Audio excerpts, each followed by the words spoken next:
ডাকসু নিয়ে সব ধরনের ষড়যন্ত্র রুখে দিতে মধ্যরাতে ঢাবি ভিসির বাসভবনের সামনে বিক্ষোভ করছে শিক্ষার্থীরা। সেখানে আছেন সহকর্মী আসিফ ইকবাল, সরাসরি যুক্ত হচ্ছি তার সঙ্গে। আসিফ, কি দাবিতে বিক্ষোভ করছে শিক্ষার্থীরা?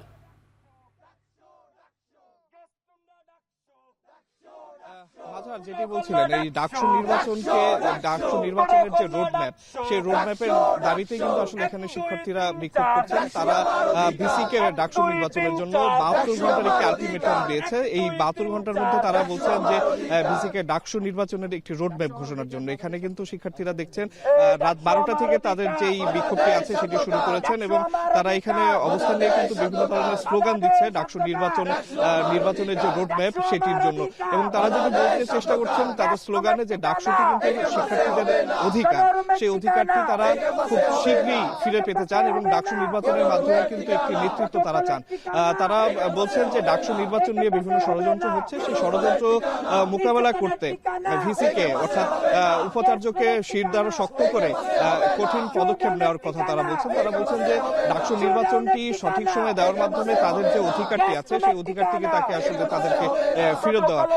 মাঝার, আপনাকে যদি একটু বলে রাখি যে আজকে কিন্তু সন্ধ্যায় ঢাকা বিশ্ববিদ্যালয়ের যে সর্বোচ্চ নীতি নির্ধারণী যে সভাটি আছে, সিন্ডিকেট সভা, সেখানে কিন্তু আসলে ছাত্র দলের সাথে কিন্তু আসলে ভিসি এবং অন্যান্য ছাত্রদের একটি বাকবিতণ্ডার মতো হয়। কারণ ছাত্র দলের পক্ষ থেকে বলা হয় যে ডাকসু নির্বাচন নিয়ে আপাতত কোনো কথা বা নির্বাচন নিয়ে কোনো রোডম্যাপ আপাতত যেন না দেওয়া হয়। তারা বলছিলেন যে পরবর্তীতে এই নিয়ে যেন কথা বলা হয়। কিন্তু সাধারণ শিক্ষার্থীদের ব্যানারে এই আন্দোলনকারীরা, এই শিক্ষার্থীরা বলছেন যে ডাকসু নির্বাচনটি তাদের অধিকার এবং এটি যত শীঘ্রই সম্ভব এই নির্বাচনটি দিয়ে বা নির্বাচনের রোডম্যাপ দিয়ে কিন্তু তাদের যে অধিকারটি আছে সেই অধিকারটি তাদের ফেরত দেওয়া হোক। এই নির্বাচন দিতে যত ধরনের ষড়যন্ত্র, তাদের ভাষায় যে ষড়যন্ত্র বা যত ধরনের টালবাহানা হচ্ছে, এটি যেন না হয়, নির্বাচনটি যেন খুব দ্রুতই দিয়ে দেওয়া হয়।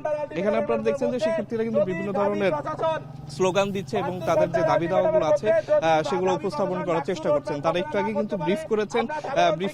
ব্রিফে কিন্তু তারা আসলে ভিসিকে 72 ঘন্টার একটি সময় বেঁধে দিয়েছেন, যে সময়ের মধ্যে তারা বলছেন যেন ডাকসু নির্বাচনের একটি রূপরেখা অর্থাৎ একটি রোডম্যাপ যেন দেওয়া হয় এবং সেই রোডম্যাপ অনুযায়ী যেন খুব দ্রুতই ডাকসু নির্বাচনটি দিয়ে দেওয়া হয়। এখানে কিন্তু আপনারা দেখছেন যে শিক্ষার্থীরা জড়ো হয়ে কিন্তু বিভিন্ন ধরনের স্লোগান দিচ্ছেন এবং তাদের দাবি দাওয়াটি আসলে উপস্থাপন করার চেষ্টা করছেন যে কি যেন সঠিক সময় এবং খুব দ্রুততার সঙ্গে ডাকসু নির্বাচনটি দিয়ে তাদের যে ন্যায্য, তাদের যে দাবি দাওয়াটি সেটি যেন পূরণ করা হয়।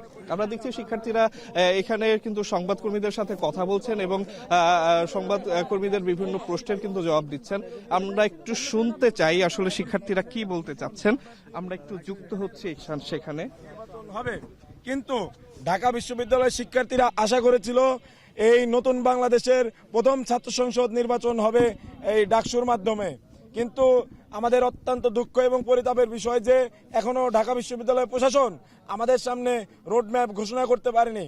এর অন্যতম কারণ হিসেবে মনে করি নির্দিষ্ট কোনো ছাত্র সংগঠন কর্তৃক এই প্রশাসনকে চাপ দেওয়া, এবং তার একটা প্রমাণ আমরা কিছুক্ষণ আগে কিন্তু দেখেছি। আমরা এর তীব্র নিন্দা এবং প্রতিবাদ জানিয়ে এই মিছিল শুরু করেছি এবং 72 ঘন্টার আলটিমেটাম কিন্তু আমরা প্রশাসনের সামনে বেঁধে দিয়েছি। কারণ এই ডাকসুর যদি রোডম্যাপ দ্রুত ঘোষণা না করা হয় তাহলে কিন্তু অনেক ছাত্র সংগঠন এই সাধারণ শিক্ষার্থীদের উপর যে কর্তৃত্ববাদী আচরণ তারা কিন্তু সেটা প্রকাশ করতে থাকবে এবং ঠিক ছাত্রলীগের যে আগের কায়দা ছিল সেটি কিন্তু তারা বিভিন্ন জায়গায় অনুসরণ করছে। আমরা চাই না যে দানব ছাত্রলীগ এখান থেকে বিদায় নিয়েছে তাদের যে কালচার সেটি আবার এখানে ফেরত আসুক। ধন্যবাদ। এই 72 ঘন্টার মধ্যে যদি আমাদের দাবি মেনে না নেওয়া হয় তাহলে কঠোর থেকে কঠোরতর আন্দোলনে আমরা যাব। ধন্যবাদ। মাঝার, যেটি আসলে এখানকার আন্দোলনে যারা ছিলেন তারা কিন্তু আসলে সেই একই কথাটি বলছেন যে তারা কিন্তু আসলে ভিসি মহোদয়কে, মানে ঢাকা বিশ্ববিদ্যালয়ের ভিসি যিনি আছেন তাকে কিন্তু 72 ঘন্টার একটি আলটিমেটাম দিয়েছেন ডাকসু নির্বাচনের রোডম্যাপটি দেওয়ার জন্য এবং যত দ্রুত সম্ভব ডাকসু নির্বাচনটি কিন্তু আসলে তারা নির্বাচনের দাবি করছে এবং এখানে কিন্তু তারা এখনো অবস্থানটি ধরে রেখেছেন এবং আমরা যতদূর জেনেছি তারা আরো কিছুক্ষণ এখানে থাকবেন এবং তাদের যে দাবি সেই দাবির পক্ষে তারা আসলে হয়তো আরো মিছিল করতে পারে। তো ঢাকা বিশ্ববিদ্যালয় এলাকা থেকে এই ছিল আমার কাছে সর্বশেষ। মাঝার।